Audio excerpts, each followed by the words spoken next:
Ciao everyone! Ito na nga ang most awaited trip namin. Nandito na kami ngayon sa Fiumicino, Rome, going to Orly, Paris. Maayos naman lahat sa Wizz Air. Swerte nga namin kasi Filipina yung nasa counter. Hindi na namin kailangan mag-Italiano. Less than 2 hours lang yung trip namin. Fast forward, nandito na kami ngayon sa Paris. Thank God. Hinihintay na lang namin yung luggage namin. Nag-avail kami ng Navigo card para pwedeng magpabalik-balik sa buses and trains. Pati yung trip to Disney and back and forth sa airport. €35 lang siya, good for 1 week. Our hotel's name is 5 Boutique Hotel Paris Quartier Latin. 4 days and 3 nights yung pinabook namin. 3-star hotel lang siya, but maganda naman and mababait yung staff. So, ito yung hotel na kinuha namin since the whole time nasa labas naman kami. Simple lang, and sabi nga nila, most of the hotels in Paris maliliit talaga. Maayos naman yung bed. Wala naman akong na-feel or nakitang bed bugs. Pinalitan din nila everyday yung towels and linens. May big window.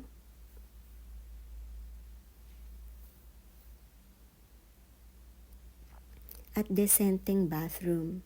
May TV, Wi-Fi, and toiletries. Mag-aayos lang kami and off to our first stop, Moulin Rouge. Ito yung cabaret na sinasabi nila. Mas maa-appreciate mo pala siya talaga sa gabi. Mas maganda. Nasa Rome pa lang kami, nagpabook na kami dito sa Buyon Pigal. Tama nga sila, pang box office yung pila. Ito yung menu nila. In English naman yung binigay nila sa amin. French onion soup. In fairness, ang sarap nito. Pork shoulder with devil sauce and beef bourguignon with smoked bacon pasta. Profiteroles with ice cream and hot chocolate sauce and creme brulee. Lahat ang sarap. Right after eating, dumiretso na kami sa Arc de Triomphe. Picture-picture lang, tapos diretso na kami sa Eiffel Tower. Mapapanganga ka pala talaga sa Eiffel Tower. Dati sabi ko, tower lang naman yan. Nung nakita ko, di wow. Wow talaga. Ang laki at nakaka-inlove lalo na pag nag-sparkle na siya. Thank you Lord talaga sa opportunity na to. And thank you kasi magkasama kami ni Bossy na na-witness namin to. On our second day, maaga pa, nagpunta na kami sa Sacré-Cœur.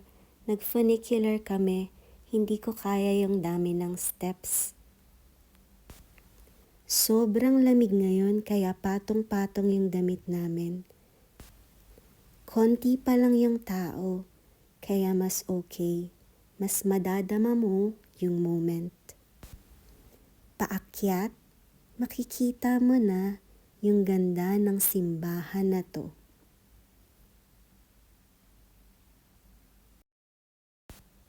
Ang ganda ng view at ng sunrise. Thank you talaga Lord sa lahat ng blessings.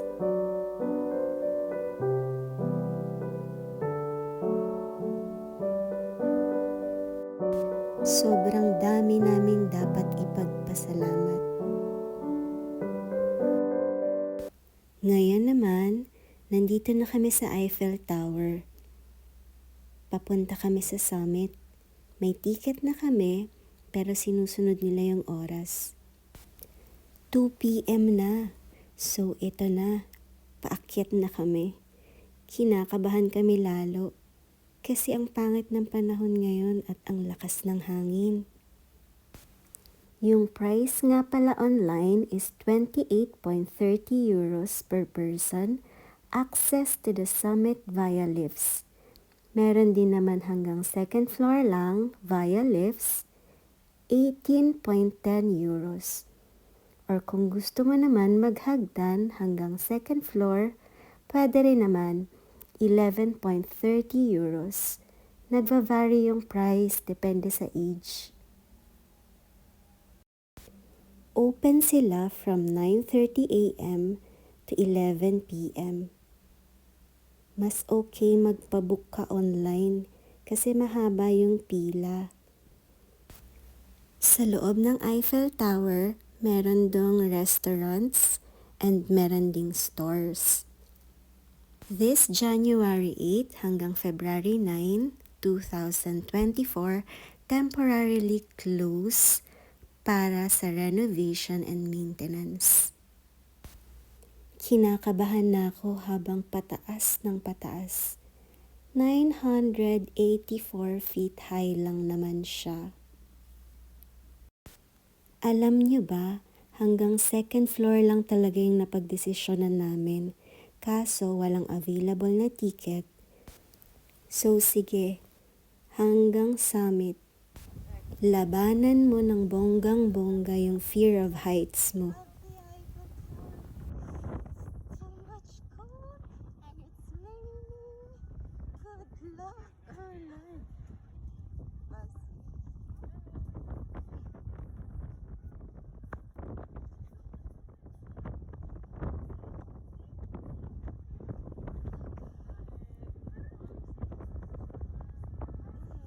And it's so windy. Oh goodness, Lord, thank you.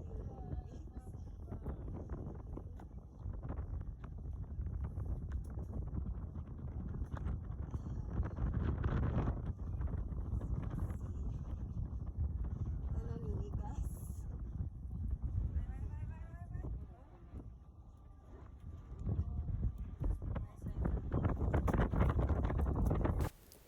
Nakakatakot. Parang nagsusway talaga yung tower. Pero worth it naman talaga yung view. Watch our next video. Till next time. Ciao!